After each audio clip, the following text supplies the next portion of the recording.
नमस्कार। जय श्री जगन्नाथ।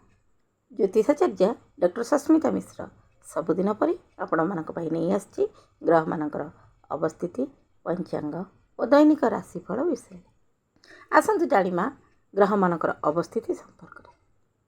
मंगल मेष राशि रे, देवगुरु बृहस्पति वृष राशि रे, शुक्र रवि बुध मिथुन राशि रे, केतु कन्या राशि रे, चंद्रमा शनि कुंभ राशि रे, राहु मीन राशि रे संचरण करुछंती। आजिर पंचांग 2024 मसीहा जून मास 27 तारिख विक्रम संवत 2081 शकाब्द 1945 साल 1431। गजपति अंक 68 रवि उत्तरायण गति वर्षा ऋतु आषाढ़ मास कृष्ण पक्ष गुरुवार संध्या 6:55 पर्यंत षष्ठी तिथि पर सप्तमी तिथि दिवा 12:26 पर्यंत शतभिषा नक्षत्र पर पूर्वा भाद्रपदा नक्षत्र रात्र 1:50 पर्यंत आयुष्मान जोग पर सौभाग्य जोग दिवा 8:02 पर गरकरण संध्या 6:55 पर्यंत वाणिज्यकरण। आज सूर्योदय प्रातः 5:00 सूर्यास्त संध्या 6:25 राहुकाल दिवा 1:28 रु दिवा 3:08 राहुकाल समस्त शुभ कार्य पर्जन्य। मेष कर्कट राशि घातभार, तुला राशि घात चंद्र। गोचर कुंडली चंद्रमा कुंभ राशि राहु नक्षत्र में संचरण करेंगे।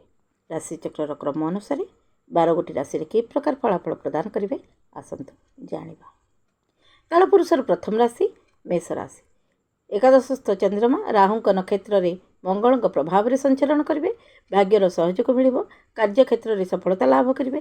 कार्यक्षेत्र में सहकर्मी सहयोग मिल मात्र जिद्दी करंतु नहीं, निजर क्षति सहिबाकु पड़िबो। आईन अदालत मामला सपक्ष जीव बाणी मधुरता रखंतु। शुभ संवाद लाभ करिपारंती। अटकी थिबा अर्थ फेरस्त पाइपारंती। दाम्पत्य जीवन मधुमय। दिनटी को सुखमय करने प्रातः काल कपाल लाल चंदन टीका मस्तक धारण करंतु। बजरंग बाण और हनुमान चालीसा पाठ करंतु।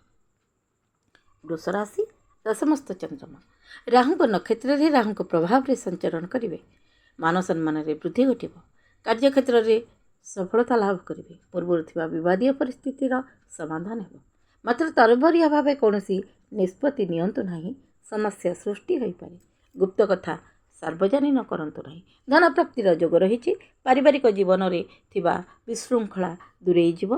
दाम्पत्य जीवन सुखमय। विद्यार्थी को अधिक परिश्रम करने पड़ो। दिनटी को सुखमय करने को शिव रुद्राष्टकम पाठ करंतु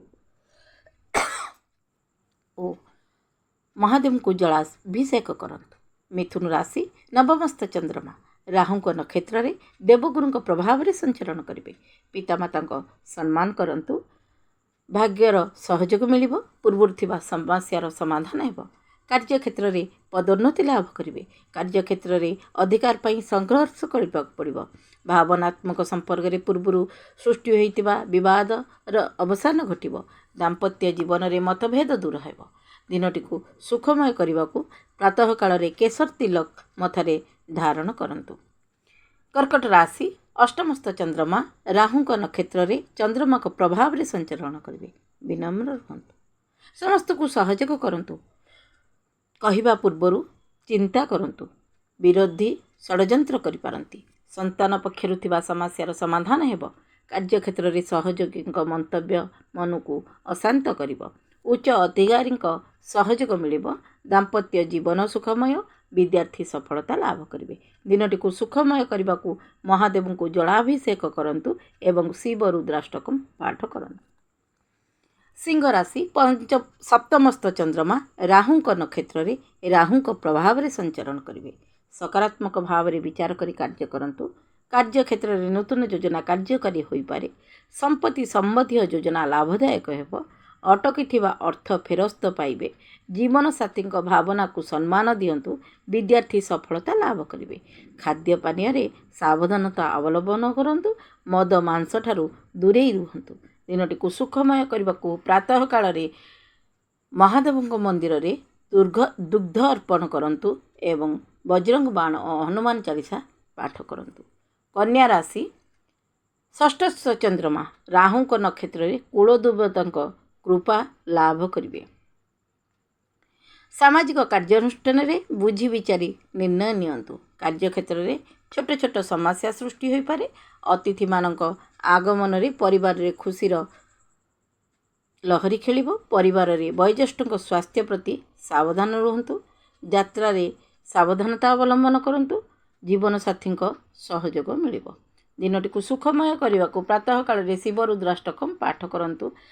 केशर स्नान जल मिसाई केशर जल मिसाई शिवलिंग अर्पण करंतु। तुला राशि पंचमस्त चंद्रमा राहु नक्षत्र रे शनिदेव प्रभाव रे संचरण करेंगे। कार्यक्षेत्र में नूतन योजना कार्यकारी हो पारे। सामाजिक कार्यानुष्ठान रे अंशग्रहण करेंगे। अटकुवा अर्थ फेरस्त मिल। शुभचिंतक मानकर साक्षात हेब। दूर रे थिले पितामाता दर्शन लाभ करेंगे। आय रे अभिवृद्धि घटिब। धर्म कार्य रे आग्रह वृद्धि पाइब। दाम्पत्य जीवन सुखमय। विद्यार्थी आलस्य ठारू दूरे रुहंतु। सफलता लाभ करेंगे। दिनटी को सुखमय करने को वज्रंग बाण पाठ करंतु। वृश्चिक राशि चतुर्थस्थ चंद्रमा राहु नक्षत्र रे रवि प्रभाव रे संचरण करेंगे। कार्यक्षेत्र में सफलता मिल। उच्च अधिकारी सहयोग मिल। आमदानी रप्तानी व्यवसाय रे सफलता लाभ करेंगे। विदेश यात्रा रे सुसंवाद लाभ करेंगे। भौतिक सुख सुविधा पाई खर्चांत हो पारती। आर्थिक क्षेत्र में वृद्धि घटिब। अध्ययन रे बाधा सृष्टि जो विद्यार्थी मन अशांत रहिब। माता स्वास्थ्य रे समस्या सृष्टि हो पारे। दिनटी को सुखमय करने को प्रातः काल रे तंबा पात्र रे लाल पुष्प लाल चंदन मिश्रित करी सूर्य देवता को अर्घ्य दियंतु। धनु राशि तृतीयस्थ चंद्रमा राहु नक्षत्र रे केतु प्रभाव रे संचरण करेंगे। भाग्यर सहयोग मिल। कार्यक्षेत्र में आत्मविश्वास सहित कार्य करंतु। तरबरिया भाव में कौन निष्पत्ति नियंतु नहीं। कार्यक्षेत्र में अधिकारी सहयोग लाभदायक हो। पूर्व अटकी रही योजना आरंभ होगा सहित सफलता लाभ करेंगे। भावनात्मक संपर्क में पूर्व सृष्टि होता विवाद अवसान घटिब। क्रोध को निजर दूरी नियंत्रण करंतु। दाम्पत्य जीवन सुखमय हेब। दिनटी को सुखमय करने को शिव रुद्राष्टकम पाठ करंतु। मकर राशि द्वितीयस्थ चंद्रमा राहु नक्षत्र में शुक्र प्रभाव रे संचरण करेंगे। कार्यक्षेत्र में योजनार परिवर्तन घटिपारे। कार्यक्षेत्र में सफलता लाभ करेंगे। दिनचर्या सामान्य परिवर्तन करंतु। परिवार रे सहयोग रे असंपूर्ण कार्य को संपन्न करेंगे। यात्रा करने को थिले स्थगित रखंतु। जीवन साथी सहित मधुर संपर्क स्थापन करेंगे। मद्य मांस आहार ठारू दूरे रुहंतु। दिनटी को सुखमय करने को हनुमान चालीसा पाठ करंतु। कुंभ राशि रे चंद्रमा राहु नक्षत्र रे शुक्र प्रभाव रे संचरण करेंगे। कार्यक्षेत्र में नूतन योजना विषय रे आलोचना करंतु। सफलता लाभ करेंगे। मांगलिक कर्म रे खर्चांत हो पारती। पूर्व थिबा विवादर समाधान होई आश्वस्त लाभ करेंगे। आर्थिक क्षेत्र में सफलता मिल। जीवन साथी सहयोग मिल और जीवन साथी किछि उपहार लाभ करिपारंती। दिनटी को सुखमय करने को स्नान जल में बुंदाए दुग्ध और दही मिश्रित कर स्नान करंतु। कपाल रे श्वेत चंदन तिलक धारण करंतु। कालपुरुषर शेष राशि मीन राशि द्वादशस्थ चंद्रमा राहु नक्षत्र में बुध प्रभाव रे संचरण करेंगे। शांत रुहंतु। कार्यक्षेत्र में विलंब जो क्षतिर सम्मुखीन हो पारती। जटिल कार्य अन्य मान सहयोग में संपूर्ण करेंगे। निजर अधिकार पर स्वर उत्तोलन करने को पड़ पारे। बंधु आक्रोश बल भाव आपण सहित शत्रुता करिपारंती। सेथिप्रति सावधान रुहंतु। दाम्पत्य जीवन सुखमय। स्वास्थ्य प्रति यत्नशील हुंतु। दिनटी को सुखमय करने को स्नान जल में सामान्य दुर्वा मिश्रित करी स्नान करंतु और गणेश भगवान को आराधना करंतु। ए थिला मेष ठारू मीन पर्यंत 12टी जाक राशि राशिफल। जदि दैनिक राशिफल कार्यक्रमटी आपण मानकु भल लगी थाए ताहले लाइक शेयर सब्सक्राइब करने को आदौ भूलंतु नहीं। नमस्कार। जय जगन्नाथ।